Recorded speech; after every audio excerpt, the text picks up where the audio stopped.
नमस्कार दोस्तों, आपका स्वागत है सत्यम स्टोरी हब में।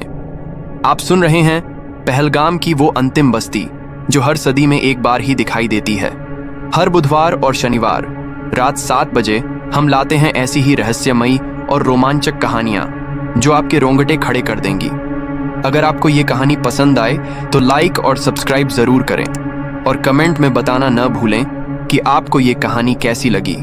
तो चलिए शुरू करते हैं आज की रहस्य और रोमांच से भरी यह अद्भुत कहानी।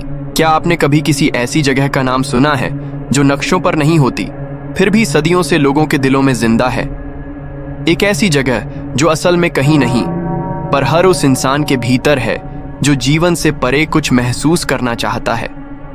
पहलगाम की वो अंतिम बस्ती, एक ऐसा रहस्य जो हर सदी में बस एक बार प्रकट होता है और फिर जैसे हवा में घुलकर फिर कहीं खो जाता है। इस बस्ती का जिक्र किताबों में नहीं मिलेगा, न किसी सरकारी दस्तावेज में। ये न कोई पर्यटन स्थल है, न किसी ट्रैवल व्लॉगर की कैमरे की निगाह में कैद हुआ है। फिर भी इसके बारे में सुनते ही रूह में एक कंपन सी दौड़ जाती है, जैसे किसी ने अतीत के किसी गूंजते हुए स्वर को छेड़ दिया हो। कहते हैं जो इसे देखता है वो पहले जैसा नहीं रहता। उसका जीवन 2 हिस्सों में बंट जाता है, एक बस्ती को देखने से पहले और दूसरा उसके बाद। ये जगह पहलगाम की उन घाटियों के पार है जहां सड़कें खत्म हो जाती हैं, जहां मोबाइल सिग्नल नहीं पहुंचते और इंसान का अहंकार अपने घुटनों पर आ जाता है, जहां सिर्फ धड़कनों की आवाज सुनाई देती है और वो भी तब जब आप पूरी तरह शांत हो जाते हैं। लोग कहते हैं ये बस्ती हर सदी में सिर्फ एक बार ही दिखाई देती है, और वो भी सिर्फ उन्हें जो देखने की कला जानते हैं। देखना सिर्फ आंखों से नहीं होता, देखना आत्मा से होता है। जिस दिन आप अपने भीतर के शोर को शांत कर देते हैं, उस दिन ये बस्ती आपके सामने प्रकट होती है, पूरी भव्यता, पूरी रहस्यमयता और पूरी सच्चाई के साथ। ये बस्ती समय से परे है। यहाँ घड़ियां नहीं चलती, यहाँ सूरज हर बार अलग रंग में उगता है और चांदनी में गंध होती है, ऐसी गंध जो आपको आपकी किसी भूली बिसरी याद की ओर खींच लाती है। यहाँ के लोग, या यूं कहिए यहाँ की आत्माएं, कुछ नहीं बोलती। उनकी आंखों में एक ऐसी भाषा होती है जिसे पढ़ना आसान नहीं, लेकिन जिसे एक बार महसूस कर लिया जाए तो जीवन का हर झूठ आपको बेपर्दा नजर आने लगता है। कई यात्री पहलगाम की घाटियों से आगे निकलते हैं, लेकिन उनमें से गिने चुने ही होते हैं जो उस अंतिम बस्ती तक पहुंच पाते हैं, क्योंकि ये सफर आसान नहीं है।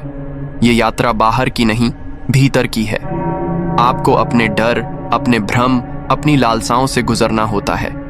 हर वो चीज जो आपने खुद को समझाया है उसे तोड़ना होता है, और जब आप बिल्कुल खाली हो जाते हैं, बिल्कुल नंगे सत्य के सामने खड़े हो जाते हैं, तभी वो बस्ती आपका स्वागत करती है। कई लोग लौट आते हैं और कहते हैं वहां कुछ नहीं था, लेकिन सच ये है कि वे खुद वहां नहीं थे।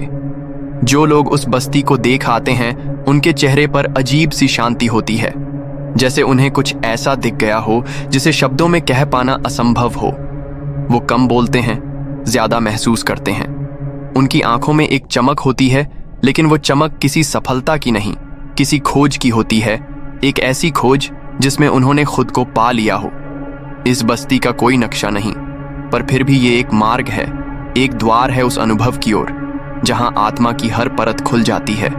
कभी कभी मैं सोचता हूं, क्या सच में वो बस्ती वहां है, या फिर वो एक प्रतीक है उस स्थिति का जहां इंसान अपने सबसे सच्चे रूप में पहुंचता है। लेकिन फिर जब मैं उन चंद लोगों को देखता हूं जिनकी रूह से ये बस्ती गुजर चुकी है, तो मुझे यकीन हो जाता है ये बस्ती है, जरूर है। बस वो जगह नक्शों पर नहीं, आत्मा के किसी कोने में छुपी होती है। और जब समय की गति रुकती है, हर सदी में एक बार, तब ये बस्ती बाहर आकर हमें दिखाती है कि जीवन क्या है, मृत्यु क्या है और अस्तित्व का अर्थ क्या है। आप भी जा सकते हैं उस दिशा में, अगर आप तैयार हैं, तैयार इस बात के लिए कि जो कुछ आप सोचते हैं वो सब झूठ हो सकता है। तैयार इस बात के लिए कि आप खुद शायद वो नहीं हैं जो आपने अब तक समझा है। और सबसे बढ़कर तैयार उस मौन को सुनने के लिए जो पहलगाम की घाटियों के पार उस अंतिम बस्ती में गूंजता है। तो दोस्तों, कैसी लगी आपको ये कहानी?